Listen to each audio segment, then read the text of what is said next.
जाती हुई सर्दी थोड़ा सा जुकाम दे के जाएगी लगता है।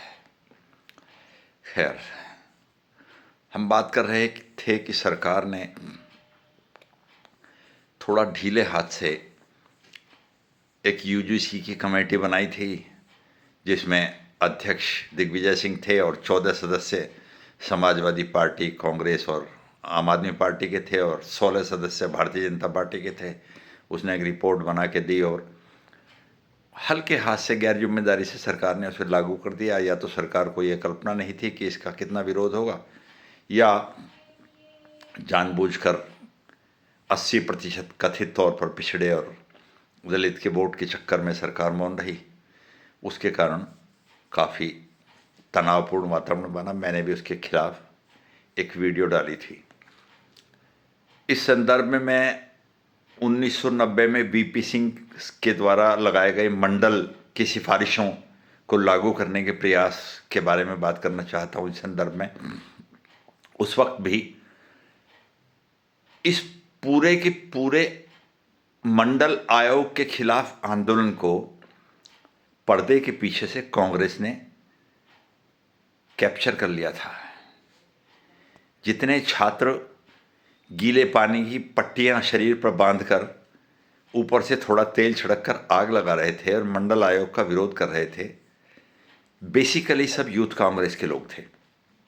और आज यूजीसी के विरोध का विषय सुप्रीम कोर्ट में जाने के बाद ठंडे बस्ते में चला गया है और सरकार उस पर पुनर्विचार भी करेगी, किंतु इस विषय को भी कांग्रेस ने बैकडोर से एडॉप्ट कर लिया है। आज सोशल मीडिया पर और इलेक्ट्रॉनिक मीडिया पर जो सवाल पूछे जा रहे हैं कि नरेंद्र मोदी ने हिंदुओं के लिए किया ही क्या है, कई लोग मुझसे भी सवाल पूछते हैं कि नरेंद्र मोदी ने हिंदुओं के लिए किया ही क्या है। तो इससे कई सवाल पैदा होते हैं।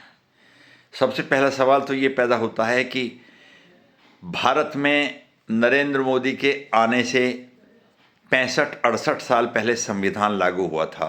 उस संविधान के और लोकतंत्र के खास स्ट्रक्चर में बंधे हुए नरेंद्र मोदी हिंदुओं के लिए क्या कर सकते थे, उनकी क्या सीमाएं थीं, क्या उनके द्वारा संभव था। और दूसरी बात यह है कि आपकी अपेक्षाएं क्या थीं। वर्तमान में भारत में जो हिंदू मुसलमान का ढांचा है, जो धर्मों का ढांचा है, वो नरेंद्र मोदी ने तो नहीं बनाया, नेहरू गांधी ने बनाया। हाँ, पूरा अधिकार उन्हें मिला था इस ढांचे को तैयार करने का। अंग्रेज़ों के ज़माने के बाद एक नए भारत के निर्माण करने का उन्हें समय मिला था। ये स्ट्रक्चर तो उन्होंने बनाया ना, नरेंद्र मोदी ने तो नहीं बनाया। नरेंद्र मोदी से तो आप हिंदुस्तान के आज़ाद होने के 65 साल बाद ये कल्पना कर रहे हैं कि एक ऐसा देश तैयार कर दे जिसमें केवल हिंदू हों, हिंदू राष्ट्र खड़ा हो जाए और हिंदुओं के अधिकारों की बात हो और हिंदुओं के हितों की चिंता हो।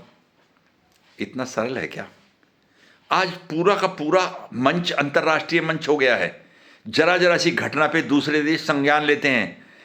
नुपुर शर्मा के कुछ शब्दों पर कुवैत और अरब कंट्री से ऐतराज आया था। तो आप क्या अपेक्षा करते हैं नरेंद्र मोदी क्या कर देगा? और दूसरा प्रश्न पैदा होता है कि नरेंद्र मोदी ने क्या क्या प्रयास किए।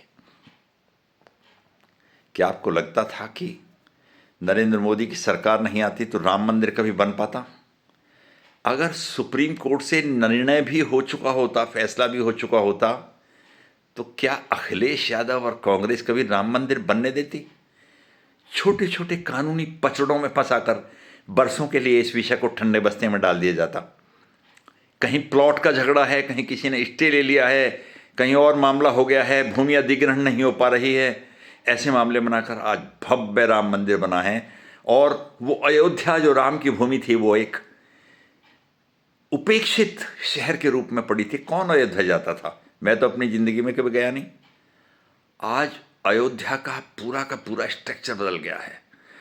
और अयोध्या ही नहीं, जितने भी धार्मिक स्थानों का पुनरुद्धार हुआ है, चाहे वो महाकाल हो, चाहे वो बनारस हो, चाहे वो सोमनाथ का मंदिर हो, भारत की आर्थिक रीढ़ बनने का काम भी वो क्षेत्र कर रहे हैं। आज वहाँ पैसे का एक चक्र घूम गया है। लाखों करोड़ों लोगों को रोजगार मिला है, चाहे वो परिवहन वाले हों, प्रसाद बेचने वाले हों, पुजारी हों, धर्मशाला होटल वाले हों, खाना बनाने वाले हों, रेस्टोरेंट वाले हों, रिक्शा चलाने वाले हों, सब लोगों को रोजगार मिला है। एक बहुत बड़ी जीडीपी का आधार धार्मिक पर्यटन आज भारत में बना है। तो साथ साथ धार्मिक पर्यटन के साथ साथ भारत की आर्थिक स्थिति को सुधारने का एक बहुत बड़ा काम नरेंद्र मोदी ने हिंदुओं के पक्ष में किया है। क्या इसे नहीं मानते? एक बहुत महत्वपूर्ण बात मैं कहना चाहता हूं कि क्या इस देश का कोई प्रधानमंत्री ये कल्पना कर सकता था या ये सोच सकता था या ये साहस कर सकता था कि जिस देश में 20% मुसलमान रहते हों, वहाँ केवल हिंदुओं के लिए, केवल सिखों के लिए, केवल जैन धर्म के लोगों के लिए, जो पाकिस्तान में अपनी बेटियों का बलात्कार झेल रहे हैं, बांग्लादेश में प्रताड़ित हो रहे हैं, अफ़गानिस्तान में मारे जा रहे हैं, उनको भारत में लाने के लिए कानून CAA बनाया जाए।